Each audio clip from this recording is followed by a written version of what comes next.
नमस्कार जय जगन्नाथ दर्शक बंधु जदि जातक चक्र रे कौनसी पाप ग्रहंकर महादशा चली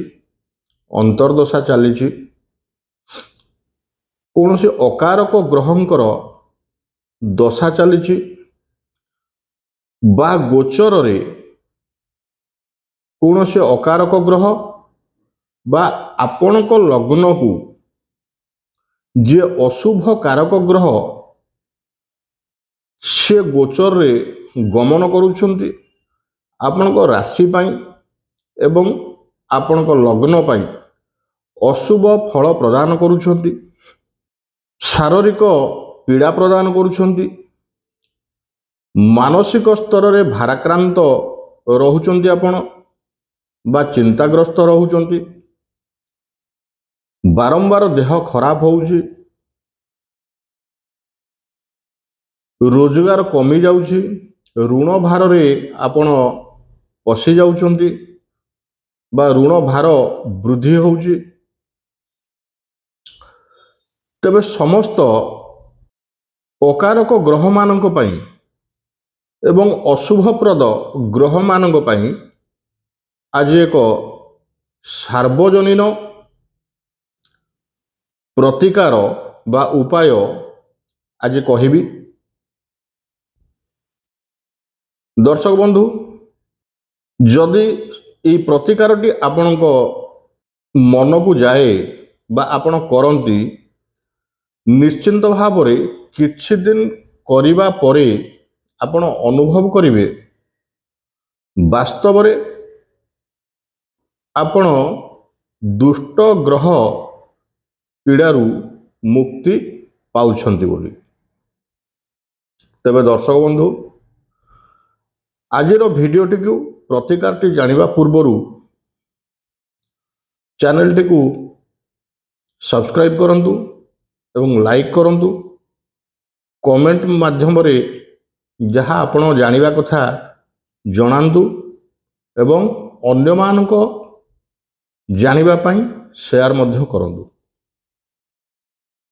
तबे प्रतिकारटी कौन आमे ज्योतिषीय तथ्य उपरे ग्रह मानकर प्रतिकार व्यवस्था बहुत अच्छी जंत्र मंत्र तंत्र रत्न एवं औषधि बा मूलिका धारण बा मूल धारण बा वृक्ष पूजन 27टी नक्षत्र 9टी ग्रह मानकर अनेक प्रतिकार अच्छी तन्मध्यरु गोटे सार्वजनीन प्रतिकार है आपण किछि श्वेत सोरिष आणंतु बा हलदिया सोरिष जाको कुआ जाए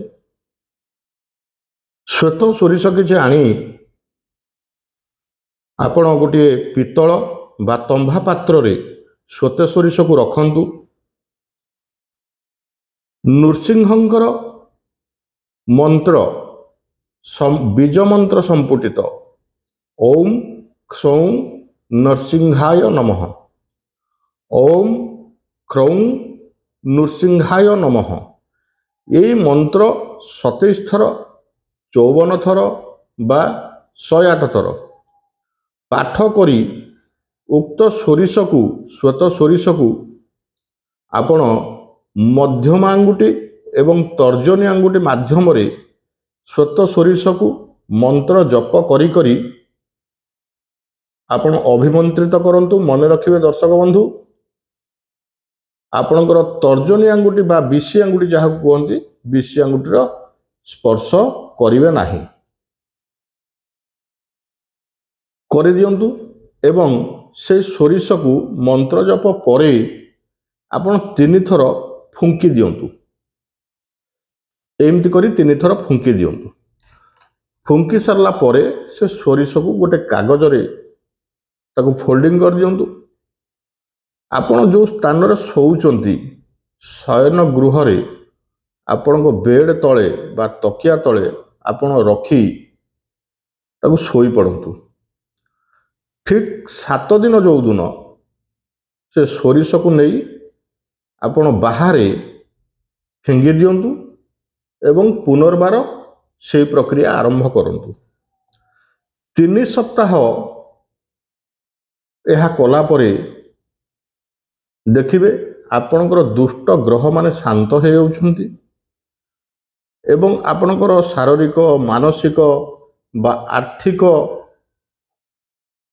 ଯାହା ବି ଅସୁବିଧା ଅଛି ଧୀରେ ଧୀରେ ଆପଣ ସୁବିଧା ଆଡ଼କୁ ଅଗ୍ରସର ହେଉଛନ୍ତି।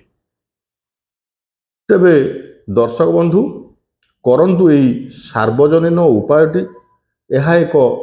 ମହାପ୍ରଭାବଶାଳୀ ଉପାୟ। ଛୋଟିଆ ଉପାୟଟି କିନ୍ତୁ